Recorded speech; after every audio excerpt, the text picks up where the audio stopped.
Hey guys, Scott, Scrubbers Detailing. So today I want to cover the topic of what is paint correction.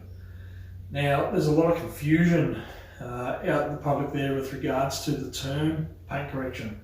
Back in maybe 10, possibly a little bit longer, years ago, the terminology for paint correction as we know it now in the detailing industry was cut and polish or buffing.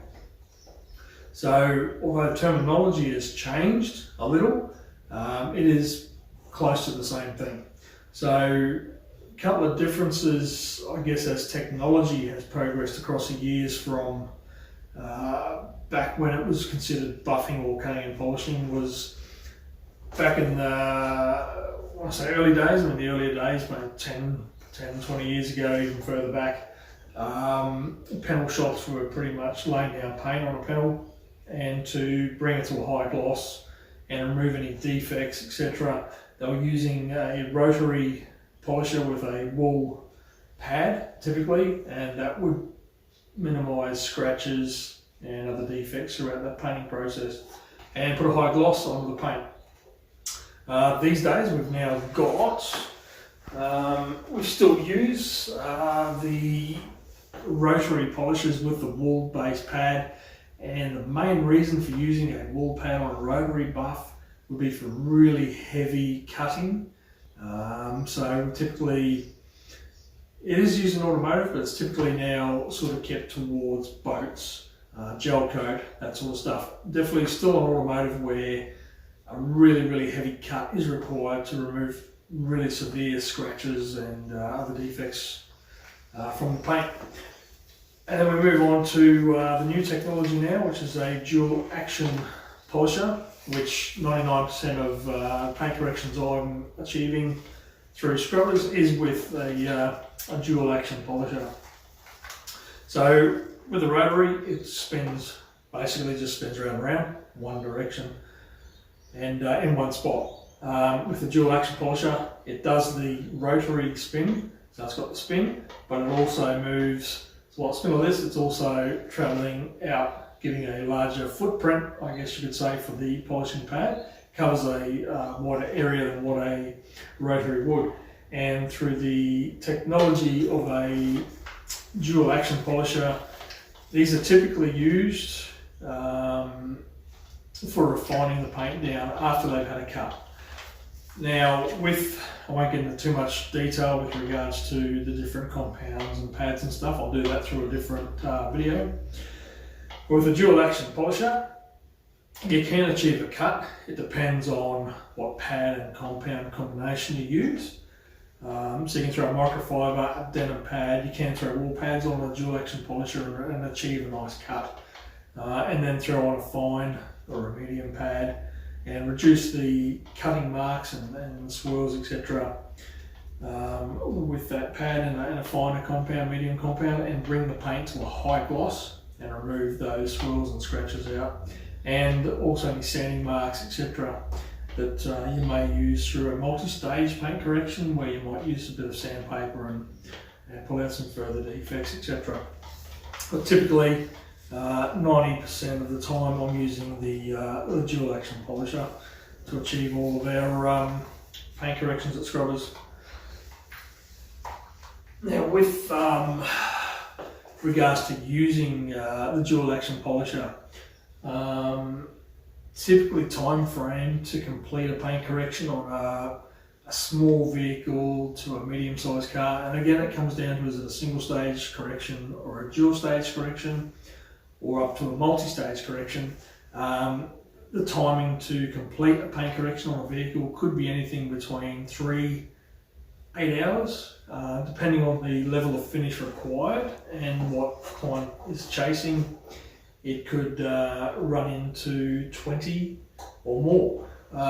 There's vehicles I've worked on with panel shops where we've hit 30 to 40 hours in the paint correction process alone.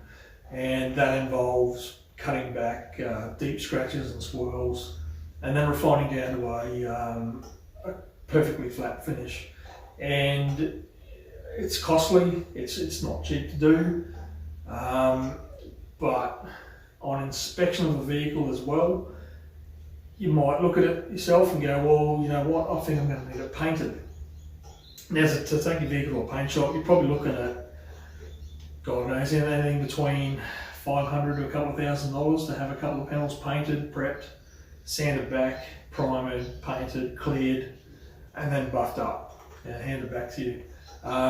So through the paint correction process, depending on the level of correction your paint requires, due to how much damage is on it, you could be looking at anything between $400 to maybe $2,000, $1,200, $1,500 just for the paint correction alone. Again, it comes down to what level of damage the vehicle has and what level of correction is required. So a paint correction from the detailer can be cheaper than going to a panel shop and having it repainted. So it's worth getting your detailer out, inspecting the vehicle and going through it with you, talking through the process and giving you a quote on that. So it's just going straight into a panel shop and having a panel repainted.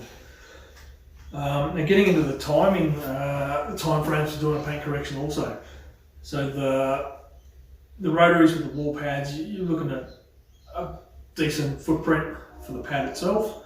Typically with the rotary, you're using the sides of the pads to get in and cut. With the dual action polishers, you use the whole surface, and the pad's 6" in diameter. We also use these little ones, so there's a 3" 3" pad surface. Now these are great for getting into tight areas around your grills, fog lights, air dams, etc., where you can't get a big pad and a big throw in. So it's still a dual action. The bonus of this little one here, it's also got many attachments to it, so it can also become a rotary. So you can get a heavy cut into those smaller places where you can't necessarily get your big wall pad and big machines into. So a very versatile tool. And again, if you're down to that level of detail you want with your finish on your vehicle through a paint correction process, the time frame is going to run out further than just your basic single stage. You know, looking at anything between the, like I said, the 3 to 8, 10 hours to get to that level. You could be looking at up to your 20 hours, etc. So have a chat to your detailer, let them know exactly what you're chasing, what your outcome you're trying to achieve for that vehicle, and we'll give you an estimate on time frames, and obviously your cost comes out from there where we're going to be. Now the other thing too, if you've bought a vehicle from the dealership, they've got their own processes for prepping vehicles. Typically a dealership is trying to get cars out the door as quick as possible so they can hit their sales targets. And unfortunately, this leaves the detailers out the back very little time to fully prep and paint correct a vehicle 100%, whereas detailers like ourselves will spend whatever time it is required to achieve the level of finish that you require, but also to your budget. So it's worth having a chat to your detailer. I don't know what level of finish you're looking for on your vehicle, and we'll go from there. Same with, so that's new cars, second-hand cars, either from dealership or if you buy from, you buy it from someone else. As a car's been used, we can get your paint back to as new as possible without having to go through that expense of going through a panel shop, having the panels stripped, prepped, repainted, cleared, and then buffed again. So worth having a chat to your detailer and finding out, is a paint correction going to be less than getting a panel repainted? Also, your detailer will more than likely on inspection advise you straight away by looking at it. Your clear coat unfortunately has decayed, you do need paint, or that scratch is too deep. We can do a bit of a touch-up paint, blend it in with some sanding, have it flat and looking like a brand new panel. You'd never know. Whereas you go to a panel shop, typically they'll say, no, look, we need to paint the door here, but we're going to have to blend that one and blend this one.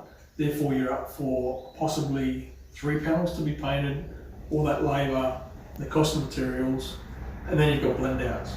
Whereas with the detail, if you've got a scratch in the middle of a door, quite possibly get some touch-up paint, fill it in, wet sand it, so it's flat with the surface of the rest of the car.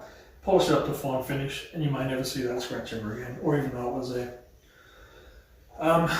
So the other thing through paint corrections I wanted to touch on, let's grab a tool. So before we put a buff to the paint, we go through a full wash and decontamination process.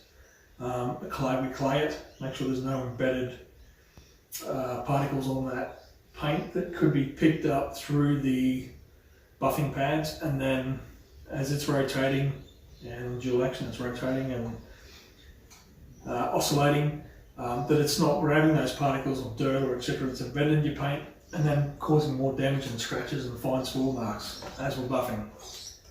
Through paint correction you're eliminating swirl marks and light scratches and marring and defects like that. So we clay bar it. Then we take a paint thickness gauge and we measure every panel on your vehicle, not just go one panel, bang one spot. We go 4 to 6 depending on the size of the panel. We take 4 to 6 measurements on the panel. This gives us an average readout for that panel. We make a note of that before we start paint correction. And if your paint we decide is too thin to be able to cut out major defects, for example, if you've got a 4-wheel drive and you go bush scrubbing, if you've got a bush scrub right down the side of the vehicle, typically, depending on how deep that is, and if you're going to continue to go 4-wheel driving with that vehicle, we advise not to fully remove that scratch, because what you're doing is removing paint from both sides of the scratch to level it down. If you go bush scratch again and you want to do that paint correction again to get that defect out, then you're going to lose more paint. So that's something we'll talk to you about also on inspections. Very important though, but we do measure the paint thickness prior to a paint correction, so we know ourselves and we can advise you how safe it is to perform and to what level of paint correction we can perform on your vehicle. So it's not just a matter of phone up a detailer, yep, send some photos, looks good, rock on out, hit it with a rotary buffer and yep, it looks shiny and stuff, but I know in the sun it's got swirls and it's got holograms, etc. Your paint hasn't been measured, and then you find out a few months later on that, whoops, they've cut too much of the clear coat off, the UV stabilizers in your factory clear coat, and also the clear coats from, if you have a respray, get chewed out by a rotary pad, or even a DA if someone is inexperienced, not doing it correctly. Once the UV coating is gone, once the UV inhibitors are gone out of your clear coat, you can't get them back, and then your paint will start to deteriorate, possibly get elimination of your clear coat, and then you're up for a respray. So it's worth having a chat to a detailer. If you do have damage on your vehicle, find out if you can cost effectively repair the damage before going to a paint shop to have 1, possibly 2 to 3 panels blended, and then you're up for a lot more cost, and in the future you may see where the blend marks are. So have a chat to your detailer about paint correction and see if we can give you an affordable option to fix minor damage on your vehicle. That's what paint correction is about. That's how we operate it. I hope that's been a bit informative to you.